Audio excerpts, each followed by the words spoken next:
If you've ever caught yourself looking up at the night sky, wondering how the chemical building blocks of biology actually survived the freezing, hostile void of space to spark life, well, you are in exactly the right place. Welcome to this explainer. Today, we're diving into the ultimate cosmic detective story. We're going to track down the very origins of life's ingredients, starting right here in our own solar system and traveling all the way back to the chaotic dawn of time, straight into the freezing depths of the Chamaeleon I cloud.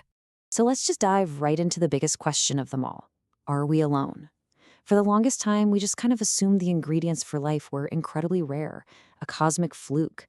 But as our latest probes and telescopes peer deeper into the dark, we are realizing something truly profound. It actually looks like the universe might be absolutely overflowing with the exact materials needed to spark biology. I mean, just look at what we found on asteroid Bennu. The sample scientists recently brought back, absolutely jaw-dropping. They didn't just find a few basic carbon blobs. They revealed 14 different amino acids. And get this, all 5 of the nucleobases. Those are the actual, literal genetic letters required to build DNA and RNA. And even more incredibly, these molecules were perfectly preserved in evaporites, basically salt left behind by evaporating water. These formed in the extremely cold outermost disk of gas and dust that gave rise to our early solar system, surviving temperatures plunging to minus 400 degrees Fahrenheit. The fact that these complex ingredients assembled so far from the sun, it literally changes everything we thought we knew. And this discovery brilliantly illustrates how life might adapt in other places. Think about Earth's fragile, water-based cells for a second, and compare that to the extreme, cold-resistant life that could theoretically exist right now on Saturn's moon Titan. Earth life completely relies on liquid water as a solvent, right? It regulates temperature, helps cells maintain their shape. But on Titan, where it drops to 200 degrees below zero, liquid methane and ethane act as the solvent. Now, we used to think biological cell membranes would just shatter in that kind of extreme cold. But here is the number that absolutely blows my mind. The ALMA telescope detected vinyl cyanide in Titan's atmosphere, which is a molecule capable of forming flexible cell membranes that can actually survive those ultra-freezing temperatures. And there isn't just a trace amount. Titan has as much as 10 billion tons of this exact building block sloshing around in just one single lake. The sheer volume of this pre-biological material is just staggering. Okay, so here's the real puzzle. How did all these raw ingredients get here in the first place? Did our solar system just cook them up on its own, or were they delivered? Well, this leads us to the mysterious messengers arriving from the deep void of interstellar space. Objects that formed around entirely different stars, billions of years ago, are currently racing through our neighborhood, and they are giving us a front-row seat to alien chemistry.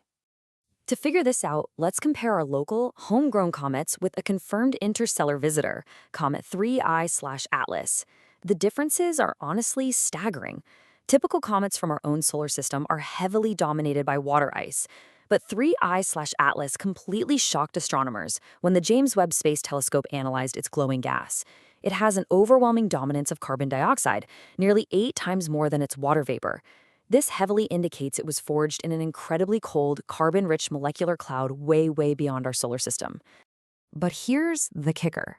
Even with that massive carbon dominance, this interstellar wanderer is still packed with water. During a remarkably rare coordinated flyby between the ESA's JWST spacecraft and NASA's Europa Clipper, instruments detected that this ancient object is shedding a staggering 2,000 kilograms of water every single second, right as it races past our sun. It's a literal chemical time capsule, proving for sure that water and complex organics are actively drifting between the stars. So, if we trace that cosmic water back to its true source, we hit the biggest breakthrough yet. Where do these interstellar comets actually get their ice? The answer lies in the chaotic, freezing forges of interstellar molecular clouds, specifically places like the Chamaeleon I cloud.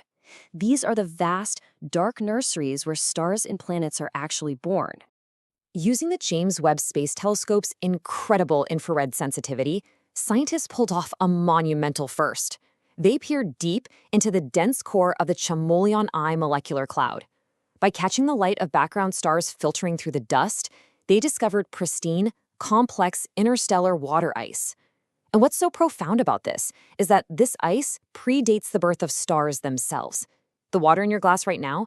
Yeah, it likely started in a freezing cloud exactly like this one, billions of years ago.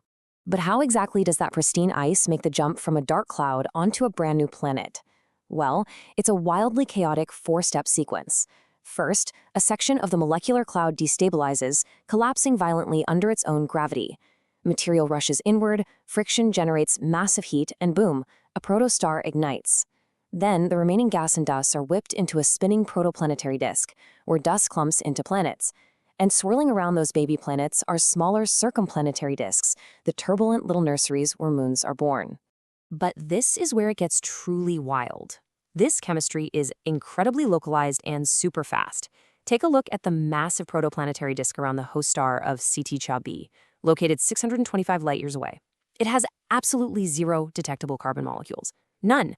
But look at its baby gas giant. In just a blink of a cosmic eye, 1,000,000 years, its moon-forming disk is already packed with 7 complex carbon molecules, including benzene.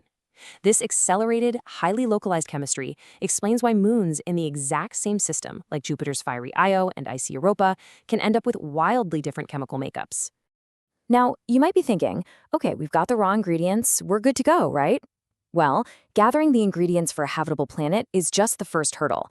Keeping those ingredients intact against extreme cosmic weather is a completely different challenge. Because, it turns out, space is a pretty terrible landlord. Just look at our next-door neighbor, Mars. It was once a warm, wet world, totally capable of supporting liquid water. But without a planetary-scale magnetic field to protect it, the relentless solar wind from our sun just stripped its atmosphere away. NASA's MAVEN orbiter caught the Martian atmosphere brutally bleeding out into space at a rate of 100 grams per second. And during solar storms, that rate jumps tenfold. It's a stark, almost horrifying reminder of how fragile a planet's habitability really is. Or let's look way beyond our neighborhood to the absolutely extreme environment of a hot Jupiter called WASP-94ab, about 700 light-years away. James Webb data recently revealed a wild daily weather cycle on this gas giant. I'm talking mornings completely filled with mineral-rich rock clouds. Literally, clouds made of a rock. But as the planet rotates and heats up, those rock clouds completely vaporize, leaving perfectly clear evenings.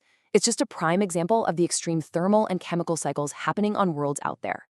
All right, so this brings up the ultimate question. Where did the heavy elements driving all this incredible chemistry, the carbon, the oxygen, the nitrogen, where did they actually come from? To understand that, we have to zoom all the way back, past the molecular clouds, past the first stars, to the very dawn of the universe itself. If you look at this timeline, you can see how James Webb has entirely shattered our standard cosmological models. We used to think early galaxies grew, very slowly. But look at this. Just 500 to 700 million years after the Big Bang, we're already seeing ultramassive, mature galaxies converting immense amounts of gas into stars at lightning speed. We're seeing actively growing supermassive black holes. The universe wasn't slowly warming up, it was an absolute powerhouse from the very beginning. Take JWST's quintet as a perfect example. This is an incredibly rare, tightly packed collision of 5 interacting galaxies, happening just 800 million years post-Big Bang. And what completely shocked astronomers was finding this cluster surrounded by an extended, glowing halo of ionized oxygen gas. Now, oxygen is only forged in the cores of stars, so discovering it pushed out into the intergalactic medium this early, it proves that violent galactic mergers were already churning out and redistributing the heavy elements required for life way earlier than anyone ever predicted. The engine of life basically started immediately. These early universe observations are a total paradigm shift.